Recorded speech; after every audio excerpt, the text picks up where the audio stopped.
shit! Power level critical. Power level Oh, critical. shut up! Power level critical. Power level critical. Oh, Power level fuck this, I'm bailing out. Power level critical.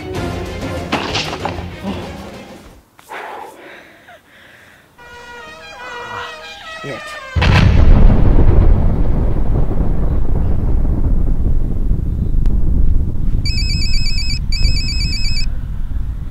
So, Oh my god, Tap, there you are. Where the hell have you been?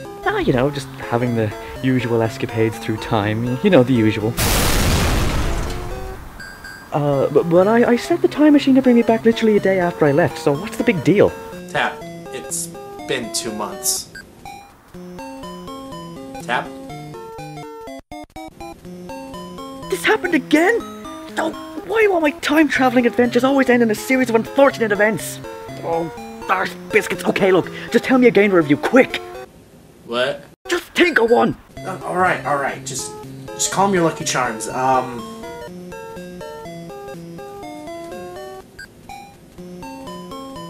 How about Stider? Tap? Tap? Are you there? Tap!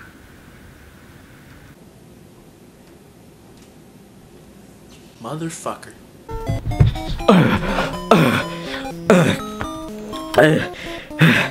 Stider!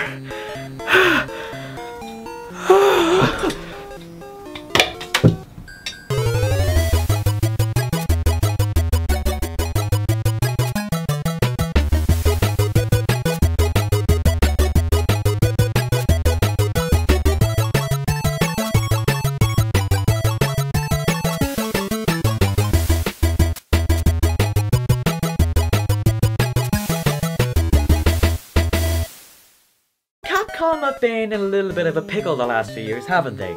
They've ruined Resident Evil, they've ignored the existence of Mega Man, they've poisoned our water supply, burned our crops, and delivered a plague onto our houses!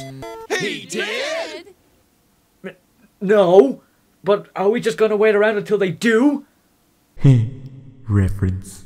With all these terrible ideas and really poorly conceived ideas, most fans of Capcom have pretty much lost all respect for the company. But to be fair, how can you respect a company that takes Resident Evil and does this with it, and this, and don't even get me started on this shit! I'm out!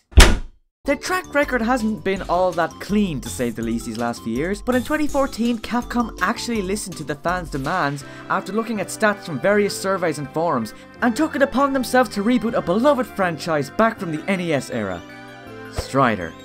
Fuck is a Strider? Originally released in 1989, Strider was a 2D side-scroller hack-and-slash adventure game and was brought to life through a collaboration with Capcom and Hiroshi Motomiya's manga studio, Moto Kit Kat. The game soon became a fan favourite and turned out that many people wanted to see the game make a comeback. And this is where this version comes in. The story of Strider 2014 is actually a mishmash of the original arcade port, the NES port, and Strider 2. And you immediately get lost as the beginning of the game tells you nothing. It just kind of drops you in like, There you go, now slice up some motherfuckers. The game just drops you in head first without giving any exposition whatsoever. Not even an intro cutscene hinting at the lore. Top-notch storytelling, yeah! You play as Strider Hiryu, who was sent out by the Strider organization to kill the main villain of the game, Grandmaster Mayo, who rules the world in a dystopian future. And he is an asshole or something, and you gotta stop him because... The game takes no time at all to get going, as within seconds, you're already running ahead and slicing enemies into pieces. Combat in this game is really satisfying. It may be only really 2 buttons, but I don't really mind it in this regard, as it's super fun to rip through any enemies that get in your way. You simply press X for your light attack and Y for this heavy upward slash. I never really used this move as it leaves me open to attack, but I digress. You have the ability to slash in different directions too. My favourite part about the combat system here is that you have control over how quick Strider attacks. There isn't really a limit with how fast you can slash. You can go about it the normal way and take your time with well-paced slashes, or you can go apeshit and spam it at the speed of light, making you look like you've gone fucking nuts. Which technique do you think I went with? This way is the most satisfying way to play, I think, as you can take down tougher enemies or even bosses in a matter of seconds, which is insanely fun to do. As you progress through the game, you'll find new abilities or upgrades for Strider that will help him out on his quest. You can unlock a slide move that can stumble and slightly damage enemies and break open vent covers like these to get unreachable areas and find hidden treasures off the beaten path. You'll get a charge attack to open up certain doors, up your power and range of your attacks, and destroy shields of certain enemies. You even unlock a double jump, a dash ability, shurikens, you know, Ninja shit! These are spread out evenly throughout the levels, which gives you enough time to get accustomed to the abilities you already have, instead of throwing them at you all at once. And I like this idea a lot. Strider will eventually unlock plasmas, which are generally just special abilities to aid you in combat, for taking down special enemies or to progress through certain parts of the game. These would be reflect, fire, and ice abilities. Yeah, I know there's probably like one other plasma you could get, but I don't have time to finish the game, okay? I think these are really sick, and you can tell which one is active by looking at Strider's electro scarf as it changes colour to indicate what plasma you have active. You unlock these by fighting bosses who I think are pretty unique, especially these three. The Pooh Sisters. These girls are all kind of similar as they all use wind as their power, but they do have slight differences and... Okay, I only really like them because their name is freaking hilarious. I mean, think about it. The Poohs are breaking wind! Sorry. For real though, my favourite boss in the whole game so far is this beast. A freaking Robo-Dragon! He's one of the first real bosses you fight in the game, and it's so much fun. You have to run along the top of it while the wind is pushing you back, and as an ass ton of projectiles are being tossed at you. All you need to do to beat him is break these blue vials on his back, and you're done. But the best thing about this boss is his name. Ouroboros. Did somebody say Ouroboros? You get out of here!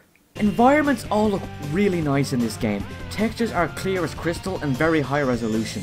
The detail on some of these backgrounds alone in some of these areas is just astonishing. And best of all, they're freely explorable. You discover more of the map as you run along the stage, and the game encourages you to go exploring to find upgrades for Strider, like raising his maximum health or magic level. Sometimes you need to come back to an area as the only way to access it is with a certain plasma or move you may not have yet. Again, encouraging you to explore. And believe me, you need the upgrades. This game can get pretty challenging as you go along your merry way.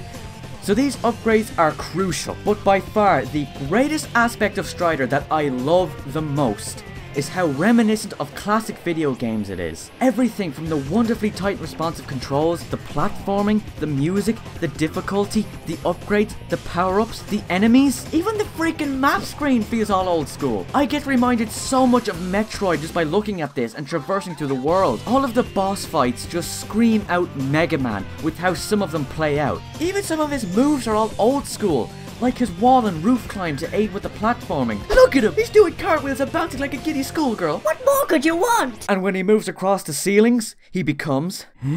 Strider Man, he's a ninja and he's a man. Can he swing from a thread? No, fuck off. Now you're dead. Look out! Here comes the Strider Man. Strider was completely new to me. I never even realized that this game was a reboot, remake, remaster, whatever the funky monkey you want to call it.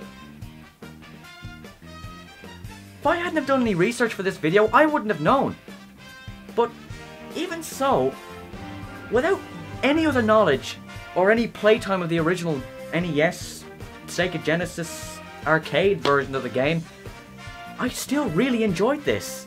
It was fun to slice through enemies and rustle their jimmies, learning the way of the ninja with all these cool Superpowers! I love the real feeling of classic video games from the past like Metroid, Mega Man and Ninja Gaiden. You feel like you've gone back in time and you're playing a super high-def NES game with how well the original and all other platformers were recreated here. A bit more introduction to the story would have been nice, however, as if you're like me and have no clue about the original even existing, you'll be very lost. And I mean Stitch level lost. And no one wants to feel that level of lostness. Just look how sad he is. So did Capcom do well with this reboot, Master? Well, in that respect, I can't really say. Because I never played the original version, I have no idea how this pans out to the others. But as a standalone game, I can see that so much love and so much care has gone into this. And that's what's really important. The game is beyond fun, and if you're a fan of old school platformers from the NES, Sega Genesis era, then I would say pick this game up and give it a good blast. I haven't played too many old platformers myself, but even I felt that same kind of style just by playing Strider. And it's going to be a big nostalgic boost for anyone that has either played the original Strider or just wants to go back and revisit old style kind of old-fashioned platformers. Because if you love old platformers, you are going to adore this game. There! I'm done. Woo! Oh, that was a blast ripping through this. Have I really been gone 2 months? And how does that keep happening? Just gotta make a note to never go time traveling again. What else did I miss?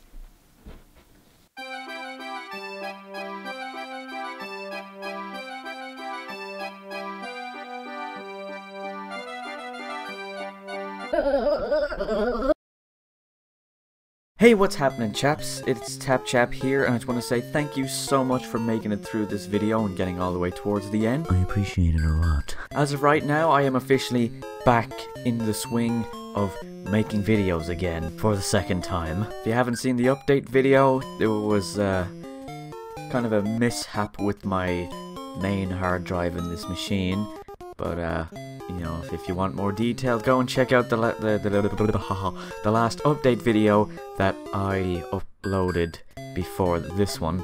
You know, if you want all the deets.